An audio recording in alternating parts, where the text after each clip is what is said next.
بسم الله الرحمن الرحيم. الحمد لله والصلاة والسلام على رسول الله صلى الله تعالى عليه وسلم. ربنا أرنا الحق حقا وارزقنا اتباعه، وأرنا الباطل باطلا وارزقنا اجتنابه. ربنا آتنا في الدنيا حسنة وفي الآخرة حسنة وقنا عذاب النار.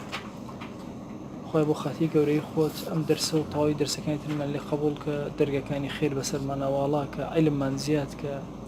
تەقوا و دینداری و خواناسیمان زیاد کە یا رب العالمین.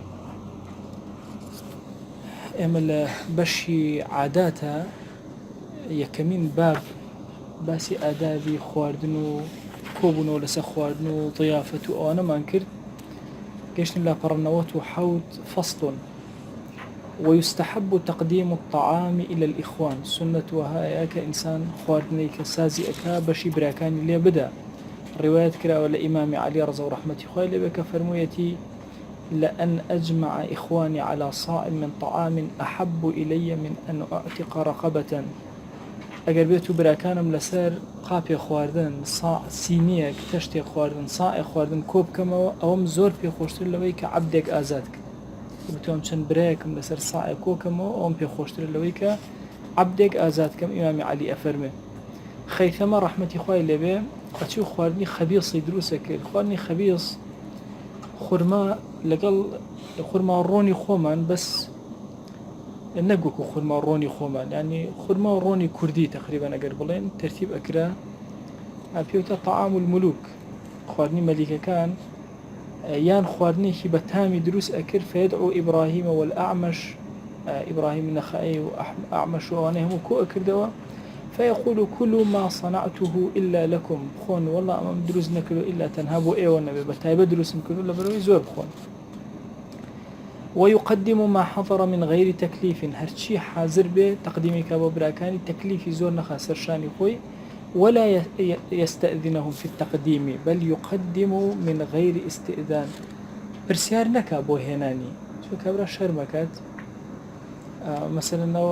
ناني دانا ولا باشو زلاتتان بو بينن يكبرا دانا ولا بو امين خونا الله بيه من غير استئذان يكسر خوانك امادك بخاطر بردمين.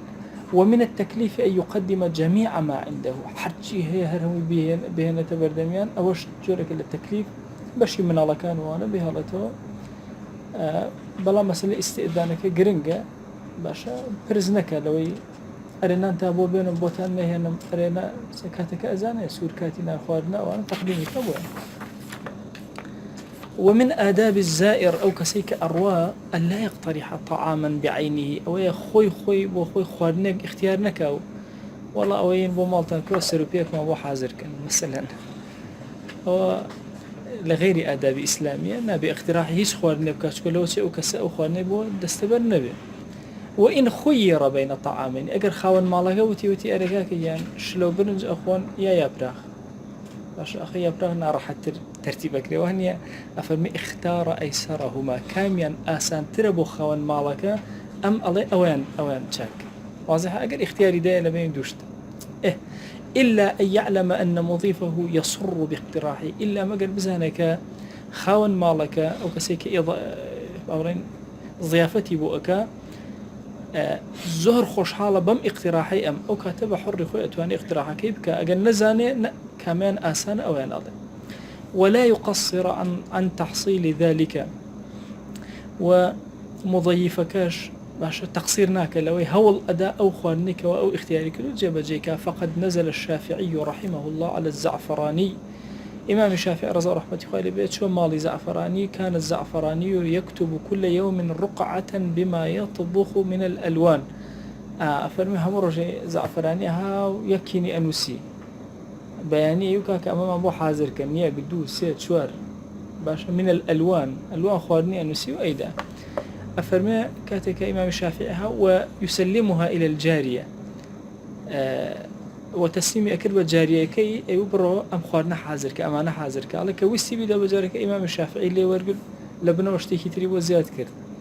فأخذ الشافعي الرقعة وألحق فيها لونا آخر ما شاء وتمياء السيري كرد وتي الزلاطي اللي بيرسفه مثلا ما شاء يكشتي وزياد كرد. فلما علم الزعفراني اشتد فرحه كزعفراني أميزاني الزهر خوش حال زۆر فەڕەحی دەبڕی بەوەی کە براکەی ئەوەندە پێ ئەپەرمێتەوە خۆی ئیزافەکە بۆ خوارد. فصل كتير ولا ينبغي لأحد إذا علم أن قوما يأكلون أن يدخل عليهم آداب شي زور قوري سور أزانو مثلا لو مالا ميوان هي باشا وأخوار نجي أما ذكره ومن نارهم باشا يعني كابرا ولا ينبغي لأحد إذا علم أن قوما يأكلون أزاني أم جماعة نانخون لفلان شوينا يكسر بشي بسيريانا أي السلام عليكم أيوة عليكم زخوان جمال فرم وأني أو آداب إسلامية فإن صادفهم من غير قصد أجر هاتوا ببي قصد كتب برشو شو نسير كنا نخون أو جماعته فسألوه الأكل أو تاور نهار بخون نظر سير أكا فإن علم أنهم إنما سألوه حياء منه أجر السير كذ أوان شرمة كان بوي ألن ورنان بخو وأنا فلا يأكل بأونا نخوة وإن علم أنهم يحبون أكله معهم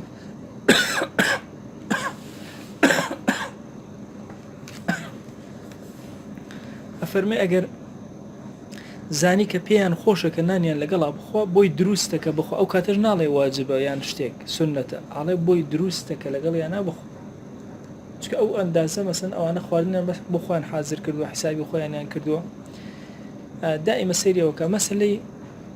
ئەوەی حەیاء منه ئەو بابەتە زۆر گەورەیە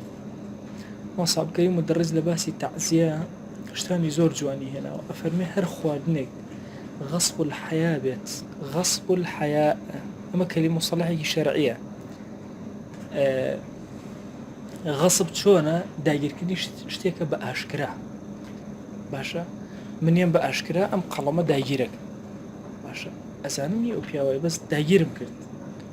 باشا أو تواني نبو اليوم ورقريتوا إتر سواء روي نبو يا هرشتك أم بيوتي غصب باشا داير كردن هەندێک جار غەسبی قەهر نییە غەسبی زۆر نییە ینی بە زۆر ئەم شتۆ لەم کەسە داگیر کرد بێ نە غەسبی حەیایە چۆن ئەم قەڵەمە ناوکە لێ بچێتەوە دادوەری ئەم قەڵەمە لە دادوەر هی دادوەرە ئەوانە عەلەیکم السەلام وەڕەحمەتوڵڵاه لێ وەرەگرم باشە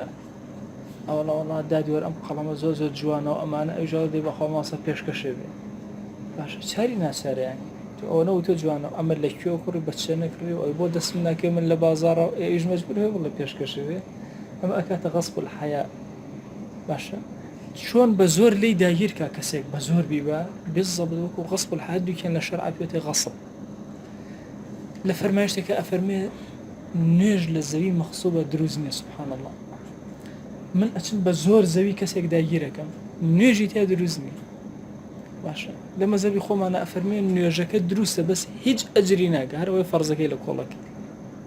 باش ئەوەندە مەسەلەی غەسب خەدەر بۆیە ماسا بکەی مدەڕیز لە باسی تەعزیە ئەفەرمێ ئەگەر خاوەن تەعزیە عرف و عادەت و عیبە وای لێ کردبوو حیا وای لێ کردبوو کە ئەو شتە ئامادەکە و تەقدیم کە حرامە لێ بخۆ چکە هی تۆ نییەوە غەسب الحەیا ئەو مەسەلەی غەسب الحەیا دائما لە بینی ڕەفیق و برادەرە زۆر ڕوئەدا بەبیرمە کوڕێکە بوو هەر شتێ بووتە جوانە ئەیدایت هەرێک جا بووتە ئەیدایت ڕۆژ دۆسێکم هەبوو ماسە ڕەزاوتی وەڵای ئەمە دەرسی دانین بۆ مستەقبل عاقڵ نابێ بە قورئان هیچی بەدەستوە نامێن وەڵای تر دانیشتینەوەوانە وتی وەڵای ماشاءالله ئەو قەڵەمۆ چەند جوانە وەڵای ڕێکسە خاوەتی فەرمو پێشکەشی لێ وەرگرات لێ وەرگرت و دایناوە تی وەڵای ماشاءالله و کراسە و جوانە وڵای یەکسە کراسەکەی دەناوەتی فەرمو تی وەڵای ئەو ژێر کراسش زۆر جوانە ئەوانە وتی ماساڵ دای شتێکرد نییە بمەیتێ بە قەرز ژێ کراسی ئەدەمێ وتی من ڕۆڵە بەخوا ئەوە بەگوێ بکەی وردە هیچی پێ نایەڵێ وەڵا بەگە بە ڕوت و خۆتی بڕیتەوە شتی وای نەکەی وەڵا زۆری بۆ هێنا ئەوانە ئەیت نەیەتوانی خۆی ڕوت کاتەوە جلەکەی نەئەزانی چی بکە بڕواک ئارامی لێ بڕاوە ئەهات و ئەچوو ئاهات و ئەچوو دوایی زۆری بۆ هێنا ئەوانە وردە ڕاهات جا دوایەکە مە لە ڕزەبی تا ئەو شتە جوانەی بەخوا بە تۆی نادەم ئێوەتەوە باشەوە دەرەجەی هاتە ئەم لاوە هەر باشە بۆ مستەقبەلی خۆی نابێ ئەم کەسە ئاو هاوی هەچ کەسەرچیوت بڵێ باشە نا هەموو شتێک سنووری خۆی هەیە ئەوانە ئیتە وردە ڕاهات لەگەڵ وەزعەکە ئەگەر هەموو جارە ماسە ڕزاوی ئەگەر وام لێ نەکردایە بۆ ئایندە قەسم بەخوا فلسی بەدەستۆ نامەمە پیرە بۆ ژنی نەهێنا ئەوەیەکی بکەم بۆی تەواو جوڵەیە بکە جا مەسەلەی غەسب الحەیا لە وڵاتی ئێمە زۆر ئەبێ زۆر ئاکەمەدن بە تایبەتی خواردن ینی ماساڵکەم ودا زڕی ئەو هەیە فەرمی حرامە ئەی تۆ ئەگەر ئەم شتە بە غەسب الحەیا و حرامە وەرگرتنەکەی چۆن زەویەک داگیرەکە کەسێکی زاڵم پێوتێ مەخسوب غەسب بالضبط ئەم شتەش بە حەیا داگیرکراوە پێوترێ مەخسوب دووشت لە فەرمایشتا مەسەلەن هاتووەیەکێکیانەوەی غەسب الحەیا یەکێکیان مەسەلەی عاریە کتێبە لە کەسێ وەرگری نەبیتەوە وەکو دزی و لێکردبێ ڕەک ئەو هەیە شتێکی لێ وەرگری و بۆی نەبیتەوە بالضبط حکمی دزی هەیە ئەمیش ڕێک حکمی چی غەسبی هەیە کە ئەنەما ڕێک کەسێکی زاڵمی تو هاتووی داگیرە کرد و هەمان حکم بەسەریا جاری ئەبێ باش كوابو مسألة فإن علم أنهم سألوه حياء منه كاكواد برواكي أخوي دور بلام حستك حياء أوالا بيان ناخوش مسألة أما لو ناخو أسباصنا قام الحمد لله تيرم بيام ناخوره باشا ناخو بوتونك أما ما في أو نبو شو بسرا لو وضعك أجر أو زانيش إخوان كسي مسلمان لمسألة ما دخوانا طبيعتي زور برزي سور إزانة جماعتك لنا نخون والله مش السلام عليكم ويتكيناني بني طبيعتي مسلمان أوهني طبيعتي زور برزة جاء فرمي أجر حياء يجنبوا جاز له أن يأكل بوي دروسته بخوا باشا يكنك سنته بس أجر براكت دعوتك سنة برجاي بيته سنة بشي لأخوانك يبخوي بس أما جاز له أن يأكل دروسته هرأونت ومن دخل دار صديقه فلم يجده وكان واثقا به عالما أنه إذا أكل من طعامه سر بذلك جاز له أن يأكل كسيت شو ماضي براكي سيرك الأولوية بلا متماني طيبة براكي هو أيزاني أجر اشتاق لو ما لبخوا زور الخوشة به اعتيادي اشتاق أخوة دروست باش دروست اشتاق لمالك بخوا طبيعي تكفر ماشي أو ما ملكتم مفاتيحه أو من صديقكم أو صديقكم باش لخواردني صديق حاولكات يان أويك توبوي تخاون كليل باشا رفيقك كليل مالك دايتته توش شيء كيتو باش لسلاجك مثلا ميويشتيتو إخوي باشا بو تخاون كليلك هذاك كلك دايتته لشرع أما دليل سروي راضيك تو لما لا تشيب خوي إلا مقر خوي نهيد ليبك واضحة أوش أبي جاري وهي براق وبراق كتير مثلا رفيقي ورفيقي تلك كل كان يخوي تسمى كيان مال رفيقك زور طبيعي ما دام تو تأكيدي كزوري بيقوشة أتواني اللي بخوي فصل كتير ومن آداب الضيافة أن يقصد بدعوته الأتقياء دون الفساق وقال بعض السلف لا يأكل إلا طعام تقي ولا يأكل طعامك إلا تقي يشك لآداب ضيافة أويا مبستي بزور باشا كدعوتي كخلقي متقي وديندار وخواناس كوكاتو ولا مالكي خويا فساق خلقي فاسق كونكاتو فاسد كان كونكاتو ولا مالي هندق لسلف وتوانا خواردني هیچ کەس مەخۆ هی کەسی بڕوادار و متتەقی نەبێ و کەس خواردن نەخوا کەسی بڕوادار و متتەقی نەبێ ئەمە مەقولەیە ئەگەتان لێبێ پێغەمبەری خوا صلی الله عليه وسلم لە ماڵی موشریکە نانی خواردووە ئەمە باسی وەرعە مەسەلە باسی خواناسیە جا ئەمە شەرعمان هەیە وەرعمان هەیە وەرع ئینسان زۆر خۆیەگرێتەوە بەڵام وەکو شەرع زۆر دروست زۆر طبیعی جارێ گەنج تەلەفۆنەکەن ماسە وەڵاهی باوکم ئەوە کاسبێکی هەیە کاسبێکی حرامە ئایا من دروستە لە ماڵۆ نان بخۆم باشە ئایا دروستە لە ماڵۆ نان بخۆم ئەی پێغەمبەری خوا صلی الله علیه وسلم لە ماڵی موشریکە نانی خۆرد موشریکینی قوڕیش حەزەکەم شتێکیان پێ بڵێم پارەی زۆرینەیان حرام بوو ئەزان کە کەعبە ڕووخە هەموو قوڕیش کۆبوونەوە نەیانتوانی کەعبە دروستکەنەوە پارەی حەڵاڵ چونکە سوێنیان خوارد پارەی حەڵاڵی تێکەن ئاهایسە حجری ئیسماعیل ئەو هینە مدەوەرەکە جاوە هەر لە بیتە وەختی خۆی بیت ئاوا چوار گۆشە نەبوو لایەکی ئاوا خڕبوو ئەو لایەن پێ تەواو نەکرد چونکە ئەوەندە پارەی حەڵاڵیان نەبوو متمانیان پێ بکە حەڵاڵە پارەکە هیچی بوو هی بەغی بوو بەغی لە چییە ئافرەتی جاریەیان ئەدا بە زینا باشە پارەکە هەندێکی ڕیبا بوو زۆرێکی ڕیبا بوو بڕێکیشی هیچی بوو غارەی شەڕ بوو چون ئایانە بەسەر شوێنەکە باشە کەل و پەل و هەموو شتێکیان وەکو بڵێ تاڵانی بوو لەم سێشتە تەجاوازی نەکرد ئەو بازرگانی کە ئەیان کرد زۆر بە حەڵاڵی زۆر کەم باشە پێغەمبەری خوا صلی الله علیه وسلم مەگەر ئەمە نازانێت لە ماڵی وەلیدی کوڕی مغیرە نانەخوا کە زۆرێک لە پارەکەی پارەی بەغیە هی داوێن پیسیە پایە کردووە بۆیە مەسئلەی تێکەڵاویکردن لەگەڵ خەڵکی غێرەدینە دروستە هیچ کێشەی نییە ئەم باسی ئەوە ئەکەین وەرە حتا هەندێک جار لە سەبیلی داوە و بانگەوازوانە زۆر تەبیعیە کەسێکی لاڕێژ لە ماڵی توێ نان بخۆ زۆر تەبیعی مەهومان داستانی ئیبراهیم عەلەیهی سەلام بیستومانەیە کابرا ئاگرپەرست خوا عیتابی لێگرت لەبەرەوەی کابرا ئاگری کردبوو و کابرای داوەت کردووە جا ئەفەرمێ پێوتە ئەبە ضەیفان سێ ڕۆژنانی نەخوار جاریەوە بۆ تا میوانێکی دەسەکەوت لەگەڵ سفرە لەگەڵ ئەبێ کەسێک لەگەڵ مادابنشی جا نانەخۆم خواردنی ئامادە کردووە برسێتی بڕۆ وەڵا نەفرێکی دۆزیەوە هێنای هێشتا خواردنەکەی بۆ ئامادە نەکرد و کابرا ئاگرەکەی بینی دەستکە بە سوشدەبن بۆ ئاگر کورد نەک بەدەوە چیەکەی ماشە وەڵاوە خوای منە حساس لە ماڵی منە نان ناخۆی خوا بۆ عەزەمەتە عیتابی لێگردووە ئەی گەڕا وەرە نانەکەی نەخوارد تەمەن قەراری واو خۆشی برسی بوو خوای کەسێکی بوو لەبەر خاتی خۆتی وەڵڵاهی ئەم مشریکە بێدینە سوشدە بۆ ئاگرەوەی بڕۆ تۆ سەیری کە خوای گەورە عیتاب لێ بگرێ بڕۆی بگەڕێی کابرا بدۆزیتەوە بیهێنیتەوە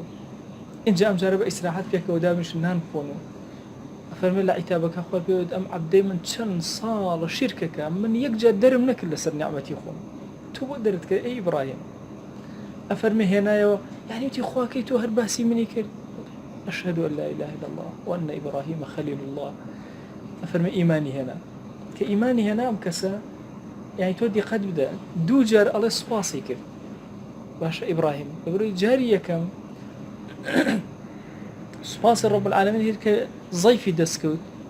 جاري دوهم سباسي خواهي يقولك إلا سوي هدايتي أم كسيدة بويم أو نظرية للتصوف زور إشي لسر كراوة لا يأكل طعامك إلا تقي ولا تأكل إلا طعام تقي طعام تقي خوارني متقي وخو نيالي كزنانا وخو متقين به أما جورك للداخران دروسك وخلق الزاهد وعابد كان زور باش بلام لا يكتروا بأقام اللي به هند دار جار لبواري دعوة لبواري بانقوات في عمر صلى الله عليه وسلم بولا مالي ما بشي وفاتي كر في عمر صلى الله عليه وسلم زورك للرأي كان ألين بشي بمرة جهراويكا مرة جهراويكا يكيبو يجنيك يهودي خواردني بو هنا خواردني واضحة يعني دعوتي في عمر صلى الله عليه وسلم كر وجهري شيتي كر بويا مسألة تعامل لقل غيره أبي إما زور سادي كينو إما هند مخالفات ظاهرية هي ابن تيمية لاقتضاء صراط المستقيم أفرمي هرشي اختلاف ظاهري هي تنهى كاتك هرشي حديثي كباسي وكرا خالف المشركين خالف اليهود والنصارى مخالفة كان على لكاتي السلطة غير سلطة مخالفتي ناكري باشا لمسائل الريش لمسائل اسم الكرد كرنوا باشا لمسائل التعامل لمسائل السلام باشا اللي فرمايش تاهاتوك أجيب كسيك مشرك باش السلام لما كتاء السلام ديك أو باسي كيا باسي وكسي مسلمان لو بري عزته قيمة عزتها باشا نقلوي كما سنتو لو بري زلته أصلا لكاتي زلتها بيغمري خاص الله عليه وسلم شون نتشو مالي مشرك ناني نأخوار بشتي بمشرك قايم نأكل خو بشتي بمشرك قايم كراتها تونا مكة وزوري ترلوانا أصلا ليش يقل غزا كان كسيك مشرك يقدر يتشكو أصلحي أنا في غمري صلى الله عليه وسلم ليه ورقت لا غزاي ترى هنا فرمي أنا لا أستعين بمشرك من بجنا بس بكسي مشرك من بين بس أم حديثين ورقرم أواني تركه أصلا في غمري صلى الله عليه وسلم لهندي لغزو كانيا بأمانة درعوش تكاني ورق لخلق يهودي باشا كوابو أقصي ابن تيمية زور دقيقة إما همشيين بس يتشكين مخالفي يهود مخالفي نصارى أو الطواو بلام لكيا من كل أم مخالفين بي أكري كمن سلطان بم نكجير دستبم كجير دستبم هم بي ناكري بۆیە ئەو فکرە لە زەینی گەنجە دائیمە زۆر تند ئەوەستێتەوە بڕواکەن هەتا ئێستا یعنی جاری وا هەیە مەلایەکی زۆر گەورە پرسیارم لێکە ماسەوە دروستە تۆ سەلام بکەی لە ئاسایشێک کە ئەنەما ئەم حاکمی ئەم سەرزەویە و ئەوش لێەوە کەسێکە تەواو بە هەموو هاتی عولەمای دنیا وتوانە مشریک و مرتەدە و ئەم نابێت سەلامی لێ بکە بڕواکە هەیەە پرسیارەوە ئەکات ئایا دروستە جوابی سەلامی بدەیتەوە یعنی تۆ بیرکەرەوە ئەمە لە چ وەزعەکەین وە خۆمان لێ بۆتە سوڵتان بەبێ ئەوەی ئەگەمە لە هیچ بێ لەم ڕۆژانە کۆمەڵە ماوەسا هاتبوون ماسا زۆر خوێنەواریش قەت تەسەورم نەکرد وڵایەکی شەوتی ماساوە تۆ جار باش لێ کۆڵینەوە شتەکەی شتە نووسی بۆ شتێک نانووسی لەسەرەوەی ئایا کەسێ دوعا بکە بۆ پێشمەرگە نوێژ لە پشتیەوە دروستە یاننا نەک دوعاکە دروستە یانە نوێژ لە پشتیە دروستە یاننا وتم برای خۆم ڕەحمەتە لێبێ باش ئەوە کەی جێگەی ئەوەیە کە هەر نیقاش کرێ وتی وەڵا ئەوە لای ئێمە لە هەولێر زۆر باوە گەنج لە پشتیەوە مەلەوە نوێژ ناکەن کە دوعا بکەن باشە بەچ شریعەتێک چۆن هەی هاوار دوای زۆر قسەمان کردوتە من یەک شتە پێڵم بەس وەلا ئەم پێ بڵێ منیش بەڕائە پێڵم تمەسە تۆ لە بەڕائەی من وەلا ئەم دەست نەکەوتوە تا بەڕا بکەم بەس وەلا ئەەکەم جارێ چکە لە عەقیدە ئەڵێ ئەلوەلا ئینجا ئەلبەڕا ئەبێ سنووری مسلمانان دیاری بێ مسلمان سوڵتان بن ئەو کاتە تۆ توانی بەڕائەکەی لە خەڵکەکە ناتوانی پێغەمبەری خوا صلی الله عليه وسلم سوورەتی تەوبەی کەی بۆ هات لە ئەواخیرەوە یعنی ئینجا مثلا براءتي لمشركين كرت باش براءة من الله ورسوله إلى الذين عاهدتم يعني سلطاني هبو هم مشتكي هبو بويا برايا مسألة هند بابتي فقهية أو أنا باسي سلطية باسي هيزي تويا لهند شوينا أما إسفاده لا يأكل طعامك إلا تقي بويا لينتين هند شويني شيء إسفاده بنمونه هەندێک لادێ هەیە لە کوردستانە پێیان وایە ئەگەر ماوەسە ئاینی نەچێتە ماڵیان نان نەخوا دیارە ئەوان خەلەلێکیان هەیە زۆر بەسەر خۆیان ناشکێنەوە هەلەویا زۆر باشە پیادەکردنی ئەوە وەتەنفیسکردنی ئەوە لا يأكل طعامك إلا تقي ولا تأكل إلا طعام تقي لە لادەیەک بووم وردەوەدە پارەیان کۆ کردەوە ماگانە بۆ ماسای ئاین لە هەش کەس تووڕە بوومە ئەمە پارەی لێ وەرناگرم 50 پیاواتمە ماڵ و تەکلیفیانەکە تا پارەکەی لێ وەرگرم بۆ چونکە لە ناو مجتەمەعەکە ڕێک ئەشکا ئەو کەسە هەندێک مخالەفاتی شەرعی هەبوو بەوە کۆنتڕۆڵ مەکرد وتارم ئەدا نەسیحەتم ئەکرد ئامۆژگاری مەکرد چارەسەر نەبوو مەسەڵەن کەسێک سێمەکە ڕۆژانە ڕێگاکە ئەگرێ هەر ڕۆژانە تۆزێک ئاهاتە پێشەوە ئێوتم وەڵی دوای سارە لێرەوە دەرناچێت کاکە ئەو ڕێگایە دوو سێ جار بە ئەوە ئەمود لە خوتبە فای نەبوو دوای بە شخصی پێوتم برای خۆم ئەم ڕێگای وردە تۆ کۆنتڕۆڵەکەی خسیارە دەرناچێت گوناهبارە بی مەخوا فای نەبوو هەر ئاهاتە پێشەوە وتم بەخوا فای نیە مقاتعە لەگەڵیە بڕیاری مقاتعەم کاکە گیان بەخوا نە ئیشی فڵان کەس بێ نە پارەی فڵان کەس بێ نە نانی فڵان کەس نە هیچ شتێک تەواو پەیوەندیم لەگەڵ ماڵی فڵان کەسان نەما خۆشی نە عائیلەکە هەمووی کوڕەکانی خزمەکانی ئیتر هەر هەمویان مامۆساگیان وەڵا بەپەلە ڕۆشتە ئەو شوێنەی خۆی ئێمەش سڵحەکەمە لەگەڵا کرد دێ باشەقێنە داوەتێکردن ئێوارەیە چوون بۆ هەوێ تەمان لە لادێکە یەکسەر ئەشکا کەسەکە بۆیە هەندێک جار ئەم قیاسەکە لە زیهنی خەڵکی ئەماوەتە سوودی هەیە هەندێک جاریش زەررە پێغەمبەری خوا صلی الله عليه وسلم لە ماڵی وەلیدی کوڕی مغیرە چی فەرموو باشە کە ڕۆژ نانەکە دانراوەتی نانەکەت ناخۆم هەتا شایەتمان لێ ئەها ئەسلوبێک بۆ دەعوە ئەویش شەرم بۆ ئەوەی کە ئەم کەسە هاتۆتە ماڵی لەناو عەرەب ئاخر خەڵکی کەریم نانی نەخۆی ئەمرێ قاعدەیەکە ئەڵێن لا يرد يد الكريم إلا اللئيم کەس دەستی کەسی کەریم و ئەوە سەخی ناگێڕێتەوە مەگەر کەسێ بێنەرخ بێ لئیم بێ ئەگەر نابێ دەستی بژێڕیتەوە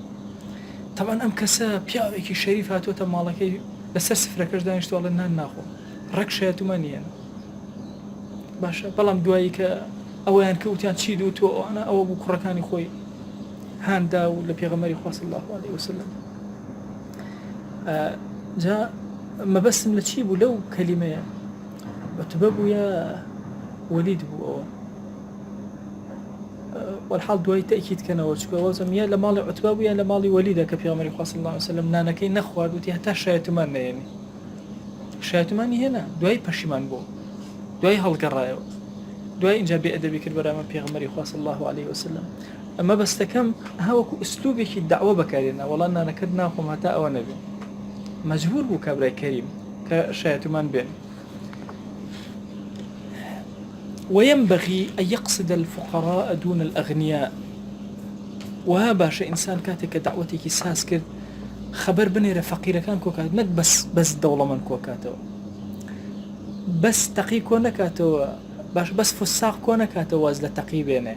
واضحة تقي كوكاتو باشترا فساق شرقيناك وكو باسم كرد ليه رجعين بهمان شواز فقير كان كوكاتو دون الأغنياء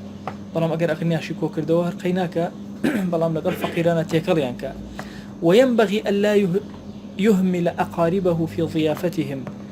أبي أقاي ليبه نزيك كان يخوي لو ضيافته لو دعوتيك كردويتي أبي أقاي ليبه أنا مشاركة بيبكى باش لبيريان نكات تشكاها دائما لبين خزمة كانت جورك حساسية دروسة بي ألان والله فلانكس أو كنا هم عالمي كوكردو يمي دعوتنك نحقيش يعني لوا إنت طبعا ضيافتك سواء عقيقية منالك مثلا مالك تازة كراوته أو أكا نزيك كان يخوي محاولة بك فإن إهمالهم يوجب الإيحاش وقطيعة الرحم باشا إهمال كردني أوانا لنوانا حساسية دروس أكا وورد قطع الرحم دروس أكا وإلي أما نسردان يكناكا وكذلك يراعي الترتيب في أصدقائه ومعارفه رفيق كان نزيك كان ناسرا وكان نزيك كان هم أو ترتيبنا رشاوك ولا يقصد بدعوة المباهاة والتفاخر بزور أجمله به خلق وكاتو بوي خوي هل بشين لنا وخلقه خوي بكورة دابني كنا هبارة بيتيا نابي ما بسي أو به بل استعمال السنة في إطعام الطعام واستمالة قلوب الإخوان بلكم بسي أو به سنتي في غمري خوا صلى الله عليه وسلم زيارة زندوكاته ولويك خواردن بدا بخلق ودلي براكاني خوي راكيش ولا خوي وإدخال السرور على قلوب المؤمنين خوشي بخات دلي إيمان داران جا خوشي خصنا دلي إيمان داران زؤر قرنجة أفرمين لآخر زمانا باشترين عبادة أبتا عبادتي أويك إدخال السرور في قلب مؤمن خوشي بخيتنا ودلي كسيكي إيمان دارو لو أسيئو كسي إيمان دار چنا راحتا كسا خوشي أخاتنا ودلي جويكي بي أقوري إن جاء فرمي ولا يدعو من يعلم أنه تشق عليه الإجابة نتشي الحاه لكسيبك يا بزان السور أم كسا ناتوان جواباته وناتوان بيه بخوا فرست خوارني بيسكس تو خوارني بيسكس كا سطي بوبانكم كره شلون سطي وانك تو حق نبي فلان كز ميواني هي ام شو بيناكل فلان كز ورا بو مالي خوما فلان كز يتر بخوا نخوش ناتوان فلان كز تو جوره خو ابو ام لكول كردو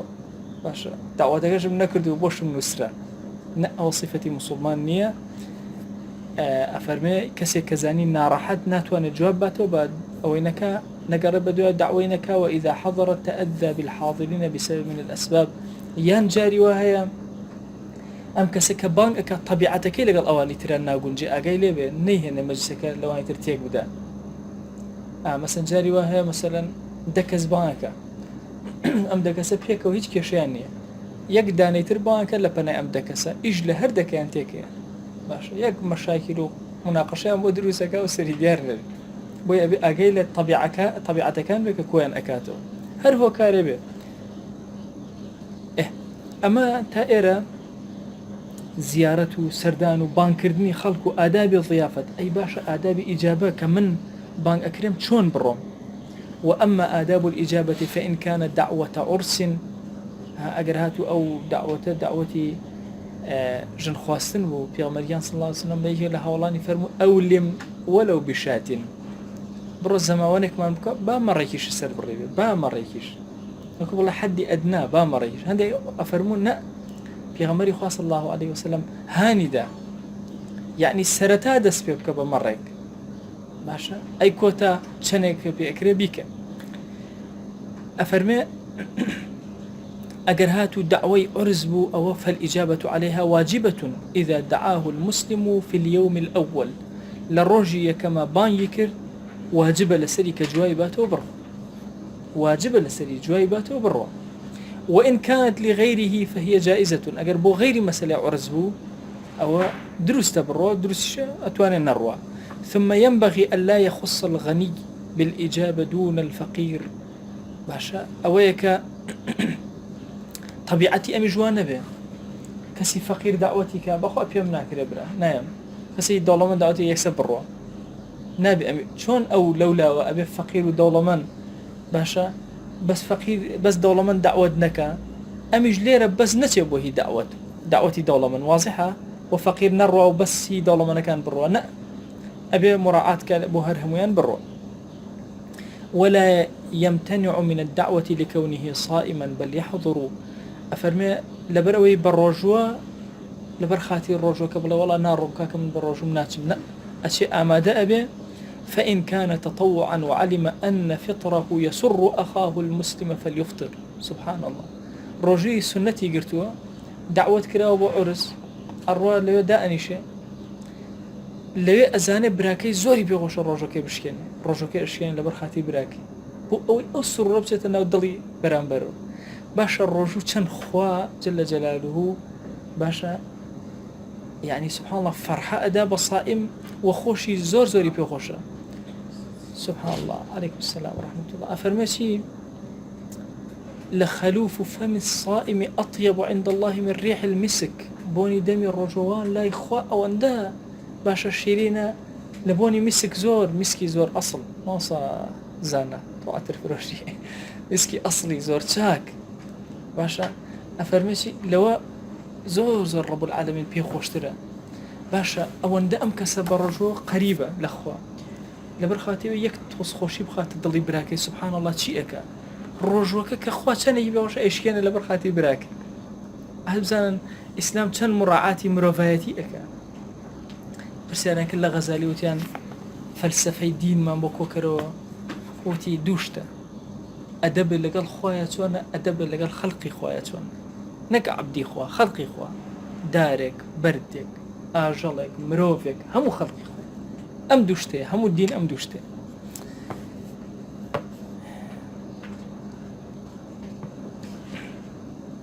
باش كو زاني كبراكي بيخوشا روجوكش لبيناوي أشكين فأما إن كان الطعام حراما فليمتنع من الإجابة لا يكترتن أقالب سور أزاني أخواننا حراما ناروا وكذلك إن كان من فرش محرمة باش سيرك كوم الله فرش حرام دان داو أو إناء محرم يعني لقابك يا قابك نهي لك راو باش أو مزمار باش موسيقى أو أنا أو صور كوم الله الرسم هلواس راو مثلا وكذلك إذا كان الداعي ظالما أو فاسقا أو مبتدعا أو مفاخرا بدعوته وهو أو كسيك بدعوته كردوا ظالما ناتي بدعوتي ظالم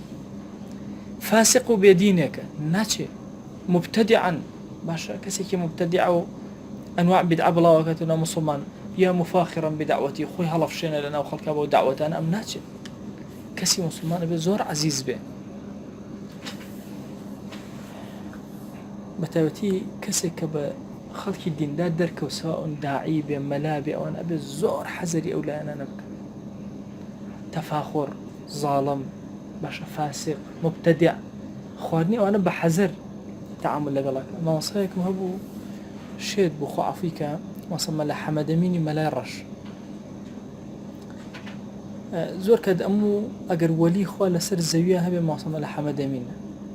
وصل الله هذي بياوي فقير ديزداشيكي لبرابو أملوان كي قرتابو ديزداشكا طبعا منالوشتي زور دولمان بون بس ما وصل الله حمد من هيتشي منالوشتي خوينا أخوار وما عرشي نبو بس شي خوي بخيو أكر كتابي دا أنا أو جوانيكي بتوكي دا أنا بري جوشن وحسن المسلم أو شي دعاء يعني زياتر أو شتاني دا لغا بري السواكا دا أنا لبناي مزقوتا شوينيكي بتشكالها بو لسر قراخي مزقوتك اللي دا أنيشت أي فروشت إتدا أنيش ذكروشتي أخي أنت أي شيء غاشتي لي أكري خواردني أو لوشتو قازان جيكي كم يعني لو أشي الرجل ديناريك مثلا هەرەوەە هەزار ناری تەب ئەوەی دەستکەوتایە ئەبەوە ئەژیە طبیعەتی زۆر ئەو زۆر ئیسفادەم لەکە مش گەنج بووم دۆستێک گوتی وتی ماوەسە ئەم مەلایە نەخۆشە وەزعی باری دەرونیشی تاوە نییە بەس ئەگەر دەرس بڵێتەوە باشە بێ طبیعەتی ئەو هەیە کەس نییە دەرسی لا بخوێنێ بۆ نایی لە ڕێخوا دەرسی لا بخوێنی بەڵامش چوون تەما زۆر بە پەلە قسەیە کرد تا سێ دەرس هەر بە چ حاڵت تێ ئەگەیشتم هەتا ئەم دۆزیۆ ئەمە باسەکە چووە پەڕێ ئەو دی و فریانە ئەکەوتن دوای وردەوتە ڕاهاتم لەگەڵ زمانیا یەکێک لەو ماسایی لە ژیانە زۆر سوودن لێبینی ئەو پیاوە چکە کێشە هەرەوە نەبوو دەرسەکە فەرائیزم لا خوێن ئەلفیەم لا خوێن زۆرشتم لا خوێن ئێزارم لە خزمەتیان خوێن کێشەکە لەوە نەبوو کێشەکە لەو شتە جوانانە بوو کە بۆی باسە کردم یەکێک لەو شتانە هەموو مەلاکان دعوت کرابوو وتی مەلا عەبدام ئەتوو ڕۆشتی ناوەڵا ماسە من کەس دعوەتی نەکردم وەڵام منیان دعوت کرد نەچووم ماسە ئەی بۆچی نەچووی دائیمە بەزەیم پێ هاتەوە چکە زۆر دائیمە هەستی ئەکرد برسێتی ڕەنگی زەرد زەعیف اینجا نەخۆش اینجا هەمیشەش نان و ماس یا سەمون و ماس هەندێ جاری کەمیش ئەم بینی تۆزە شەکری پێیاکە و تۆز چای لێ ئەنا هەر لە مزگەوتیش ئەمایەوە ئیتر وتی ڕۆڵە قەت نەچی بۆ ئەو شوێنانە وتی هەنێ شوێنەیە غەزەبی خوا تێیە دائەباری یەکێکیان داعوەتی مەلایە بە بیرمە ئەو کاتە غەزەبی خوا وتی بەسەریان دائەبار اینجا باسی کرد وتی ڕۆڵە من دوای پرسیارم کردووە لەوێ لە ناو جامخانە عارەق دانراوە مەلاکان نەهیان لێ نەکردووە چون لەو مەطعەمە نانیان خواردووە طبعا نازانم بەخواسە بیرم چۆتە مەسئولێکی گەورە بوو نازانم سەرۆکی هەرێم بۆ ئەو کاتە بەخوا نازانم مهم شتێکی زەخم بوو وتی قەت نەچی ئاگات لێ بێ تێوە ئاگادارم کردی ئەم ماسەیان بەسەر چاو ئەوانە ئەگەر هەر نەش گونجا چووی حتا کەم خۆی دینە سەلامەتر زۆرت خوارد دینتە ڕوا بە ئەندازی خواردنەکە دین لێ ڕۆشتووە اینجا دیقەتم ئەدا ئەم پیاوە لە مەسەلەی خواردنە زۆر کۆنتڕۆڵی خۆی ئەکرد ڕۆژێک گوتم وەڵاهی بەهانێ شتی بۆ بکڕم چووم بە پارەی حەڵاڵی خۆم چووم هەندێشتم بۆ کڕی وەبزان باوکم 100 دیناری بۆ ناردبووم منیش ئەوە هەندێک وردەشتم بۆ کڕی ئەوانە بۆم برد چکە ئەمزانی حەزی بە پەنیری کوردی ئەوە هەندێشتە بوو لە بازە کەشک ئەوانە کڕی و بردم لەگەڵ دەسمە و وتیەوە چییە وەڵای ماسە وتیێتە ئەجری دەرسەکانم بیتەوە بۆ ئەوخوا عەزیمە ئەجرم ناداتەوە نابێ ئەوێ بیبیتەوە کورە ماسە بەخوا مەبەستم ئەوە نەبووە نابێ هیچ ئەوە لەو خۆمە هێنامەوە سوبحان الله چوومە بەغدا هەموو جارە ئەگەر کەسێکی ببینایە ئیتر دینارێ بووایە هەر چەندێکی پێ بووایە بۆی ئەنارد ئەوە حەلەبچەیەکەی ماوە هەورامەکەی یان ئەرۆڵە ماسەمەوە هەر کەسی من بیوتای لە بەغام ئەوی ئەوەی بەرێ لە ئەخیر جارەکە دوایەوە ئیتر نەمبینیەوە کوڕێکی بینی بوو وتی هەر ئاوای کرد هەستم کرد پارەی پێ نییە هیچی نەفرۆشت بوو وتی هەر ئاوای کرد حسنێکی هێنا حسن موسڵیمێک لەگەڵ سیواکێکە ئەوەی بدەیە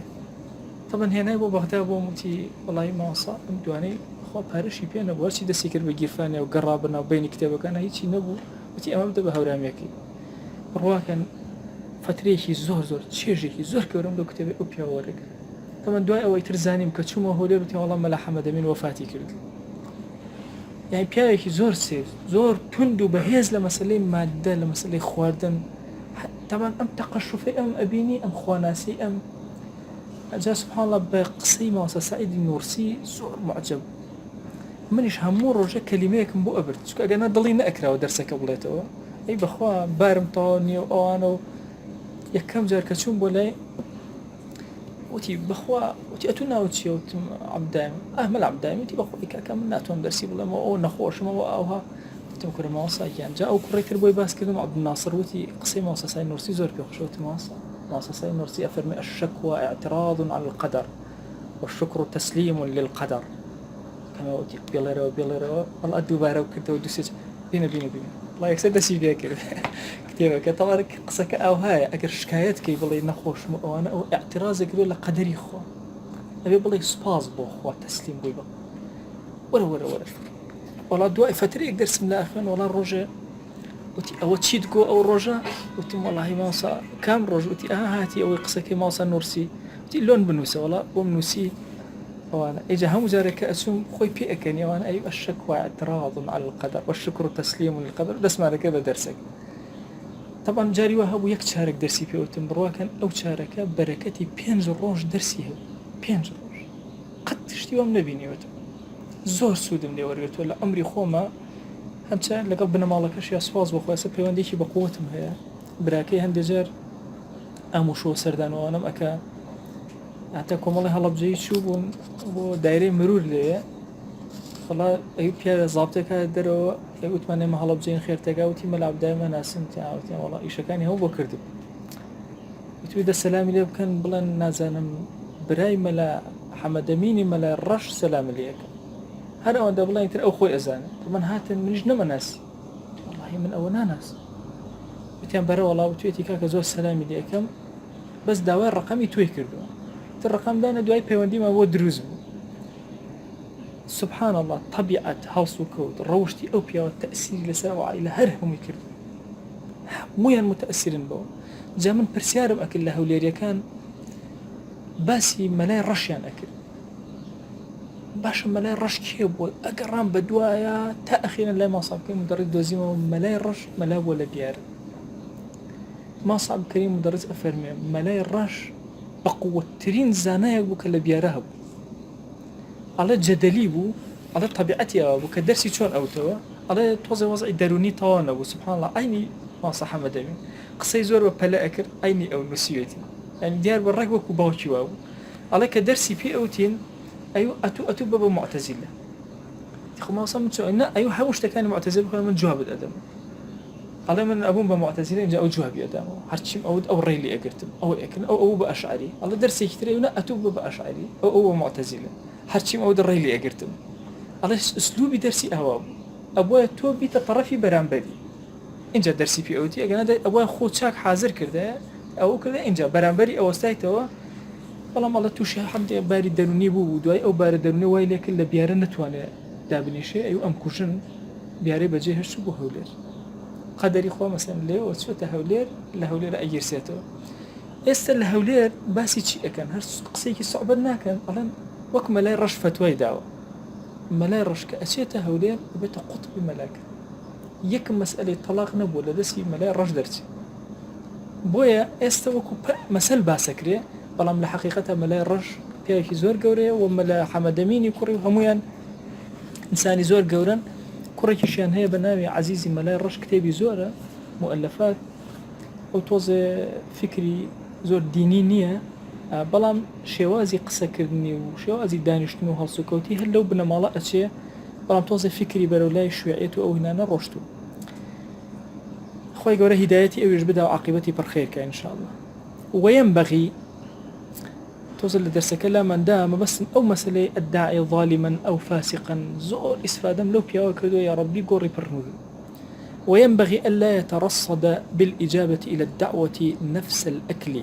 بل ينوي به الاقتداء بالسنة أما زور قرنجة يعني توك بان أكريب والدعوات خواردنك بلات وقرنية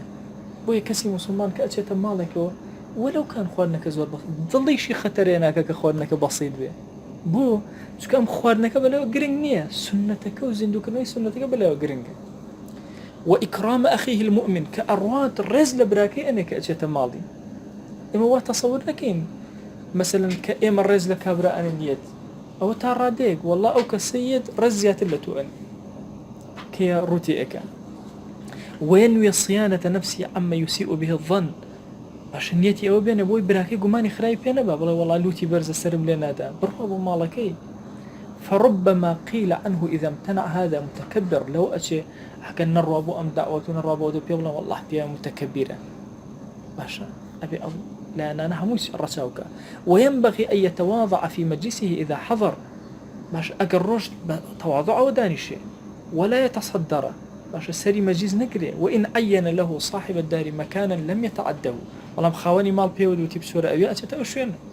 لم يتعده نانا بخوها اللي ردانيش يكسب سورة أوشين كبو دياري أكرم ولا يكثر النظر إلى المكان الذي يخرج منه الطعام أمرش مهمة لو شونيك خواردني هرجزو سيري يبزاني هنا ماشا أول شيء أقال فإنه دليل على الشرح ئەوە دلیل لەسەر ئەوەی کە ئەم کەسە هەم لایەک وەکو برسی وایە هەم لایەک صفاتی ناباشی تێ واضحە خۆزەم ئامەیە کورە ئەمە زیکەزیکە لە بەیان لەم خۆیان شێمە تەلەفۆنە بۆیە کورە ئەبزانە لەو چێ نەشی کرد بێت دەمێکە و جیکە جیکەی باش ئاجا ئەوەش سبحان الله ئەها سیرکەن لەمە هەموو ئەمانە هەر ئەوە سەری ئەوانەمە کرد خۆ ئەو زیکەی لەکوێیە نەمەزانێ گرفانمایە نەیگرتووە ئایدە باشە گرتوێتی باش ئەی تەواو تێ دەرسەکە شەر تەواو هەر تۆزێکمەوە ئاجا سبحان الله سەیری بەس ئەو خاڵانە بکەن کەرامەتی هەردوو کەسەکە خاوەن ماڵ لەگەڵ میوان هەردووکی پارێزراوە نییە هەردوو لا دیقەت بدەن ئەم ئەبێ کەماڵی حرمەتی خۆی پارێز ئەیش بە هەمان شێوەس ئەگەتان لێ هەردوو لا ئەبێ کەماڵی حرمەتی یەکتریان پاراست بێ ئەم کەسە کە ئەڕوا حرمەت لە براکەی ئەنێ ئەڕوا بۆی مەسەلی مادە خواردن چییە باشە ئەچیتە ماڵی براکەت زۆر تەبیعی هەر نانی ڕق باشە هەرچەندە تە سوبحان الله کەسی کەریم لە ماڵەکەیە ئەگەر 100 جۆر خواردن دانێ هێشتا خۆی بە مقەسر ئەزان طبیعەتی کەسی کەریم ئەو هەیە ئەم کەسەی تریش کە ڕۆشتووە نابێت چاوی لە خواردن بێ وەڵا ئەوەی کەم بوو ئەوەی ئاوا بوو بە هیچ شێوازە ئللا بۆچ ئەو هەندێکی هەورامی زوو باسێکم هەڕەبۆ مەڕەبۆ لەمە پەڕەبۆ لەبەریکەن هەڵێ قڕ بێ وڕ بێ سک پڕ بێ باشە ویم سک پڕ بێ باشە طبعا سبحان الله سك وەرە قڕی تێک باشە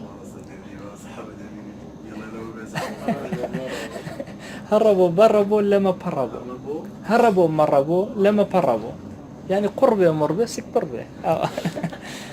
ئەوە سۆرابی طبعا ئەوە زۆر گرنگە بۆ سک هین حرمەتی ئەوە نازانێت و هەر ئەوەندێ پڕ بوو تەنها زمانە تۆزێک هەز بە چێژ و بەوانە ئەکە باشە زۆر طبیعی ئینسان لە مەسەلەی خواردنە هەر ئەوەندە تێری خۆر واللهی سەمونێکی ڕقی خوارد بێ لەگەڵ با بڵێن شلە و برنج و جاوەختی خۆی لە کاتی گرانەکە زۆزویان و فاسۆلیا و برنج کە زۆر مهم بوو ێستا خەڵک دایخوا باشە با بڵێن بە زمانی ئەو زمانە فاسۆلیا و برنجی خواردە بێ و هیچ فەرق ناکە لە مەسەلە گۆشتی خوارد هیچ فەرق ناکە مهم سکی تێر بێ ئەها ئینسان جاری وایە غەمی هەیە غەم خواردنێکی زۆر بەتام دانراوە یان نەخۆشە باشە هیچ چێژ لەو خواردن ناکە هەر طبیعەتیشی نابە باشە ئەوە نییە مەسەلەن هەز بە وەڵڵا با من پەلامار بدەم خۆم زۆرەها وەستاوە لە بەرام خواردنە بەخوا طبیعەتی مسلمان بێ ئەو هەل زۆر بەهێز بێ بەرامبەر بە خواردن بۆیە هەندێک کەسەیە کە برسی ئەبێ حاڵی تێکەچێ هەر طبیعی یعنی وەکو نەخۆشی ئەو هەیە لاشێ ئەلەرزێ هەیە تەحملی نابێ هەیە تووڕە ئەبێ هەن لە کوردەواری خۆمانە ئەڵێ کابرا کورە بە ڕۆژۆ تووڕەیە باشە ئەم کەسە چی بکات مەسەلەن داوت کراوە باشە ئەزانێ مەسەلەن زۆر برسێتیەوە شتێکی زۆر کەم بخۆ زۆر طبیعی زۆر ناکە لەوێ نانی کابرا ناخۆ شتێکی بەسیط بخۆ بۆ ئەوی ئەو شەڕەه و پەلاماردان و ئەوە لە ناخیان نەمێنێ طبیعی بێتەوە جا ئینسان کە طبیعی بووە زۆر اعتیادی تعامل ئەکە لەگەڵ خواردنە چونکە چۆن مەسەلەی ئافرەت شخصەتی ئینسان ئەهێنێتە خوارە چۆن مەسەلەی مادە وەڵڵاهی خواردنیش ئەو هەیە یعنی شخصەتی ئینسان ئەهێنێتە خوارەوە بۆی لە مەسائلی خواردنە زۆر بە وریایی ئینسان تعاملکە زۆر طبیعی باشە ئەچمە ئەم شوێنە و داوەتیش کراوم و لابد داوەت کراوم دی خواردنێکی کەم ئینسان نەخوات و کیفایەت خۆی بۆ خاتی گەورەی خۆت لە گوناهەکانمان ببوورە